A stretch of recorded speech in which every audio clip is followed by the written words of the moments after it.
भाद्रपद मास के शुक्ल पक्ष की द्वादशी तिथि को वामन द्वादशी या वामन जयंती के रूप में मनाया जाता है।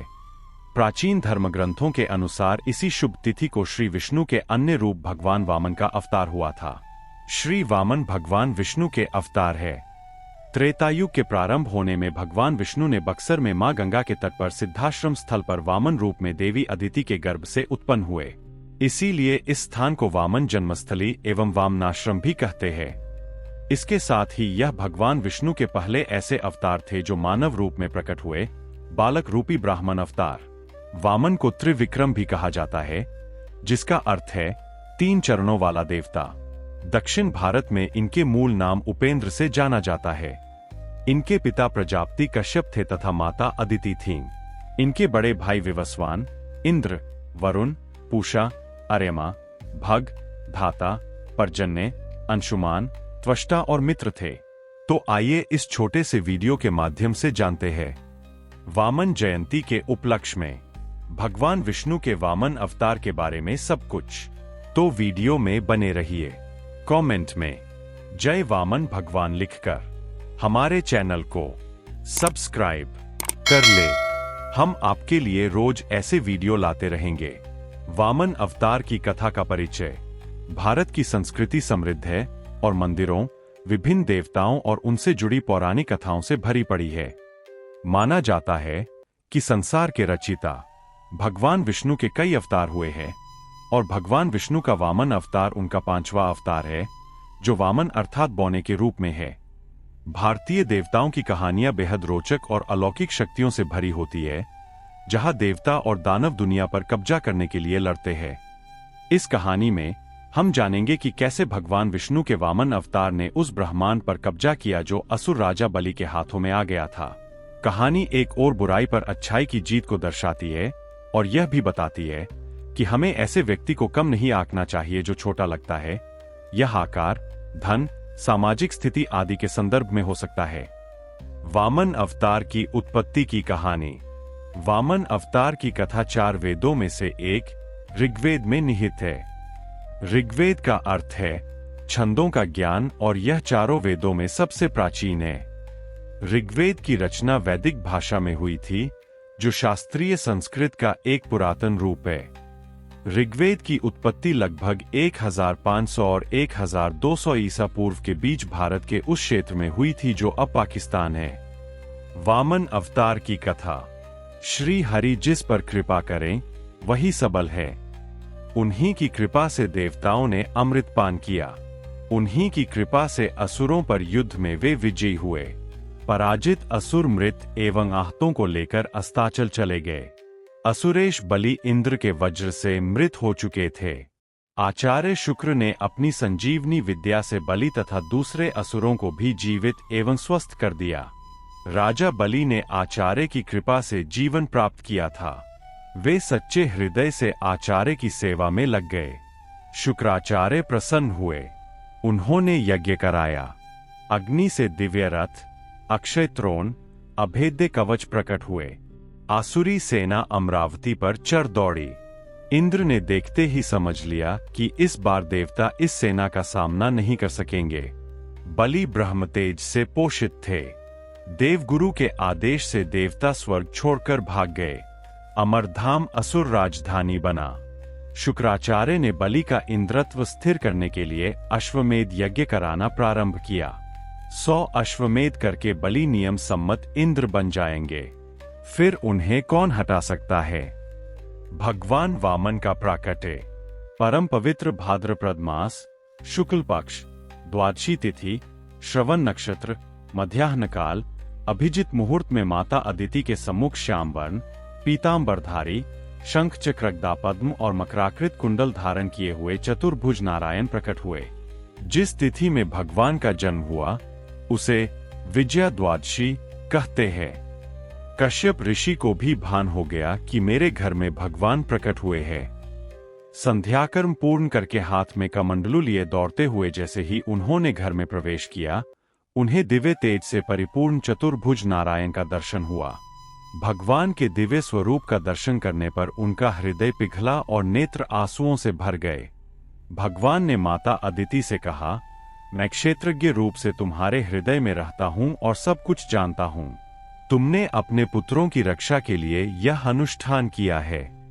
मैं ऐसे तो तुम्हारे पुत्रों की रक्षा नहीं कर सकता, किंतु तुम्हारा बेटा बनकर तुम्हारे पुत्रों की रक्षा करूंगा।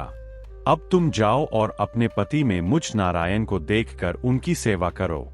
मैंने तुमसे जो यह बात कही है कि मैं तुम्हारा बेटा होने वाला हूं, यह किसी को बताना नहीं, क्योंकि देवताओं की बात जितनी गुप्त रहती है उतनी ही प्रभावकारी होती है। माता पिता को अपने स्वरूप का दर्शन कराकर भगवान का चतुर्भुज स्वरूप अंतर्ध्यान हो गया। अब भगवान ने 7 वर्ष के बटुक बालक का स्वरूप धारण कर लिया। बटुक ब्रह्मचारी वामन भगवान का दर्शन करने के लिए ब्रह्मा आदि सभी देवता कश्यप ऋषि के घर पधारे। अदिति के आश्रम पर पुष्पों की वर्षा होने लगी। सभी ने यह कर कह कश्यप ऋषि को धन्यवाद दिया, आज तुम जगत पिता के भी पिता हुए हो।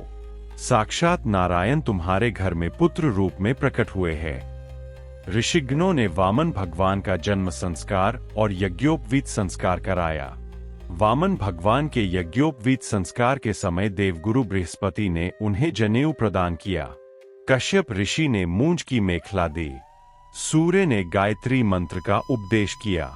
माता अदिति ने कौपीन, लंगोटी, ब्रह्मा जी ने कमंडलू, सोम ने दंड, सरस्वती ने रुद्राक्ष की माला, पृथ्वी माता ने बैठने के लिए मृगचर्म का आसन, गोलोक ने छत्र, सप्तर्षियों ने कुश, कुबेर ने भिक्षा पात्र एवं भगवती उमा ने भिक्षा दी। ऐसे दिव्य ब्राह्मण बटुक रूप में भगवान बहुत ही मनोहर लग रहे थे। उनके इस रूप का वर्णन इस प्रकार किया गया है। उनकी मेखला और जनेऊ दोनों मूंज के थे। वे छत्र और दंड को धारण किए हुए थे। उन्होंने काले मृग का चर्म धारण कर रखा था। ब्राह्मण ब्रह्मचारी का रूप था। वेद पढ़े हुए थे। वेदांत का उद्धार करने वाले और ब्रह्मनिष्ठ लग रहे थे। भगवान वामन पिता से आज्ञा लेकर बलि के यहाँ चले। नर्मदा के उत्तर तट पर असुरेंद्र बलि अश्वमेध यज्ञ में दीक्षित थे। यह उनका अंतिम अश्वमेध था।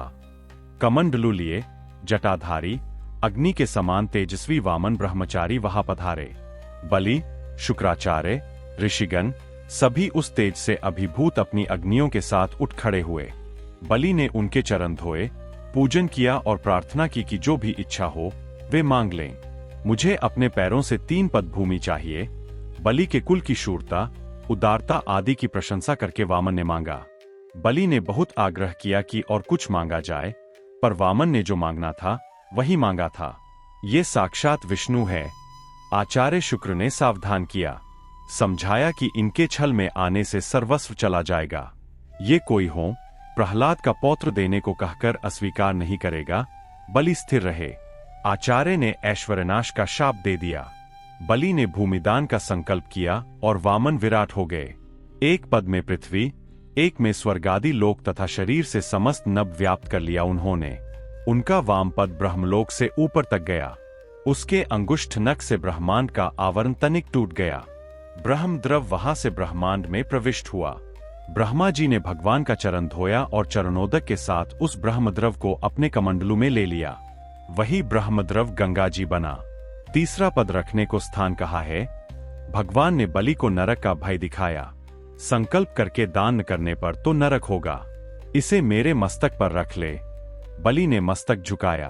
प्रभु ने वहां चरण रखा। बलि गरुड़ द्वारा बांध लिए गए। तुम अगले मनवंतर में इंद्र बनोगे, तब तक सुतल में निवास करो। मैं नित्य तुम्हारे द्वार पर गदा पानी उपस्थित रहूंगा। दया में द्रवित हुए प्रहलाद के साथ बलि सब असुरों को लेकर स्वर्गाधिक ऐश्वर्य संपन्न सुतल लोक में पधारे। शुक्राचार्य ने भगवान के आदेश से यज्ञ पूरा किया। महेंद्र को स्वर्ग प्राप्त हुआ। ब्रह्मा जी ने भगवान वामन को उपेंद्र पद प्रदान किया। वे इंद्र के रक्षक होकर अमरावती में अधिष्ठित हुए। बलि के द्वार पर गदापानी द्वारपाल तो बन ही चुके थे। त्रेता युग में दिग्विजय के लिए रावण ने सुतल प्रवेश की धृष्टता की। बेचारा असुरेश्वर के दर्शन तक न कर सका। बलि के द्वारपाल ने पैर के अंगूठे से उसे फेंक दिया। वह पृथ्वी पर 100 योजन दूर लंका में आकर गिरा था। इस प्रकार वामन अवतार की कथा हमारे जीवन में एक महत्वपूर्ण संदेश लेकर आती है। आदर्श जीवन कैसे जीना चाहिए और भगवान के प्रति आदर्श भक्ति कैसे बनानी चाहिए। यह हमें दिखाता है कि सच्चे धर्म और न्याय का पालन करने से हम सफलता, खुशियां और मान सम्मान प्राप्त कर सकते हैं। भगवान विष्णु के नियमित लीलाओं में से एक था जिसका उद्देश्य दरिद्रता, अहंकार और अधर्म को रोकना था। बलि राजा ने इस क्रिया को सही भावना से स्वीकार किया और उसे आदरपूर्वक निभाया।